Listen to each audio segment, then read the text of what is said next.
Hello student, my name is Nandini. स्वागत है आप सभी का एक बार फिर से हमारे इस न्यू करंट अफेयर सेशन में। आज के सेशन में हम चर्चा करेंगे अमेरिका और चाइना के बीच चल रही ट्रेड वॉर के बारे में। इस ट्रेड वॉर से भारत को कैसे फायदा हो सकता है, इस पर भी आज के सेशन में हम चर्चा करेंगे। उससे पहले मेरी आपसे एक छोटी सी रिक्वेस्ट है, अगर आप हमारे चैनल पर नए हैं तो चैनल को सब्सक्राइब कर लीजिए और वीडियो को लाइक कर दीजिए, क्योंकि जितने लोग भी वीडियोस देखते हैं बहुत कम लोग होते हैं जो चैनल को सब्सक्राइब करते हैं। तो चलिए स्टार्ट करते हैं। दुनिया की दो सबसे बड़ी इकोनॉमी अमेरिका और चाइना के बीच ट्रेड वॉर चल रही है। इसी के चलते दोनों देश एक दूसरे की कंपनियों पर प्रतिबंध लगा देते हैं, टैरिफ बढ़ा देते हैं एक दूसरे के प्रोडक्ट पर। तो आपके मन में ये सवाल आ रहा होगा कि आखिरकार ये ट्रेड वॉर होती क्या है। तो मैं आपको बहुत ही सिंपल शब्दों में समझाती हूँ कि ट्रेड वॉर क्या है। तो देखिए, ये जो ट्रेड वॉर चल रही है वो यूएसए और चाइना के बीच चल रही है। ठीक है, तो इन दोनों का ही एग्जांपल हम ले लेते हैं। मान लीजिए यूएसए है, इसका जो एप्पल का फोन है वो इसकी मार्केट में 10 रुपए का है। ठीक है, एक वर्चुअल प्राइस हम मान लेते हैं ताकि इजीली आपको अच्छे से समझ में आ जाए। वहीं अगर चाइना का एक फोन ले लें हम वीवो, इसका जो प्राइस है यूएस की मार्केट में वो है 2 रुपए। तो आप देखिए, एक जो फोन है उसका प्राइस बहुत ज्यादा हाई है और दूसरा जो फोन है वीवो का चाइना का, उसका प्राइस बहुत ज्यादा लो है। तो इससे क्या हो रहा है, यूएस की मार्केट में इम्बैलेंस पैदा हो रहा है, असंतुलन पैदा हो रहा है कि सेम प्रोडक्ट के प्राइस में बहुत ज्यादा डिफरेंस है। और यहाँ पर जो एप्पल की प्राइस है या फिर जो यूएसए की कंपनीज हैं उनका लॉस होता जाएगा। क्यों होता जाएगा? क्योंकि जो चीपर थिंग्स होते हैं, जिनकी प्राइस कम होती है, उनकी डिमांड बढ़ जाती है। ठीक है, लोग वो ज्यादा प्रिफर करते हैं, सोचते हैं कि कम प्राइस में कम कॉस्ट में हमें एक चीज यूज करने को मिल रही है तो हम वही खरीद लेंगे। और ज्यादा लोग हाई प्राइस पर अच्छी वस्तुएं नहीं खरीद पाते क्योंकि उनका जो बजट है वो इतना ज्यादा नहीं होता, इसलिए वो ज्यादातर किसको प्रेफर करेंगे? जो कम प्राइस की वस्तु है। लेकिन इससे क्या होगा कि जो यूएस की कंपनीज हैं उनके प्रोडक्ट्स की डिमांड घट जाएगी और चाइना के प्रोडक्ट्स की डिमांड क्या होगी? बढ़ जाएगी। और फिर अब यूएसए क्या करेगा? अपनी कंपनीज को बचाने के लिए, अपने प्रोडक्ट को बढ़ाने के लिए और चाइना की इस नीति से निपटने के लिए यूएस क्या कर रहा है? यूएस लगा रहा है टैरिफ। ठीक है, चाइनीज प्रोडक्ट पर यूएस क्या लगा देगा? टैरिफ लगा देगा। तो जब चाइनीज प्रोडक्ट इस मार्केट में आ जाएगा तो भले ही चाइना इसे 2 रुपए में बेचना चाहता हो, लेकिन टैरिफ लगने के बाद इस फोन का जो प्राइस है वो 7 से 8 रुपए हो जाएगा। मतलब इतना बढ़ जाएगा। टैरिफ कोई भी देश कितना भी लगा सकता है दूसरे देश के प्रोडक्ट पर।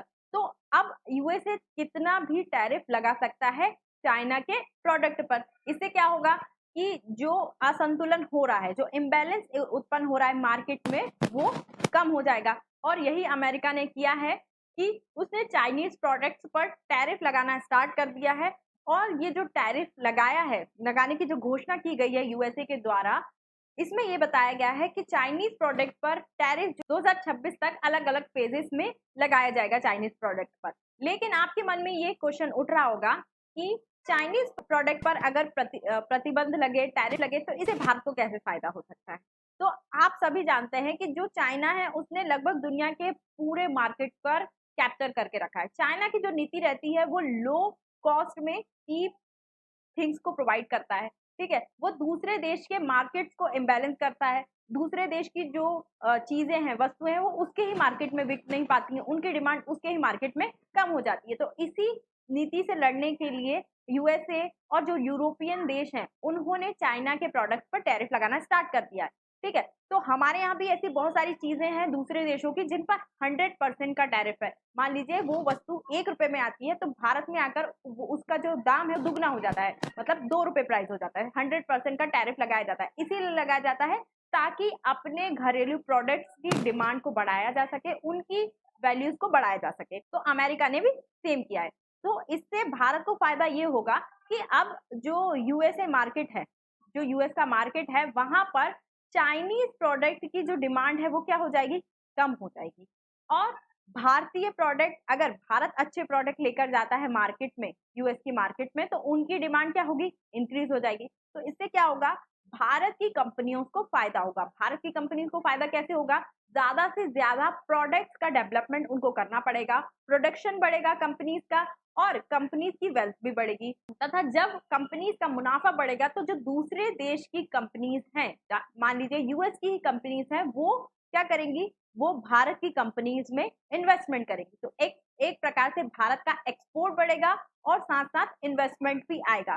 तथा भारत का जो अलग अलग सेक्टर्स हैं, जैसे इलेक्ट्रॉनिक सेक्टर है, टेक्सटाइल है, उद्योग धंधे हैं, इनमें भारत को फायदा हो सकता है। चाइना को काबू करने के लिए 2 एक्ट भी लाए गए अमेरिका के द्वारा। एक जो एक्ट है उसका नाम है पीएनटीआर। इस पीएनटीआर से चाइना की जो व्यापार अनुकूलन की स्थिति है, मतलब कि जो मार्केट को वो इम्बैलेंस कर देता है, उस नीति से निपटा जाएगा। साथ ही जो दूसरा एक्ट है जिसका नाम है एएनटीआई, इस कानून को इसलिए लाया गया है ताकि चाइना और रूस पर सख्ती बरती जाए। सख्ती करना मतलब कि चाइना और रूस की जो कंपनीज हैं और प्रोडक्ट हैं, इन पर सैंक्शंस और टैरिफ को बढ़ाना, यही है ट्रेड वॉर। तो ये भारत के लिए बहुत अच्छा मौका है। भारत अब अच्छी अच्छी नीति लाकर, पॉलिसीज लाकर इस मौके का फायदा उठा सकता है। तो ऐसा हम कह सकते हैं कि चाइना और अमेरिका की लड़ाई में भारत को फायदा हो सकता है। बस अब है कि भारत इस ओर ध्यान दे।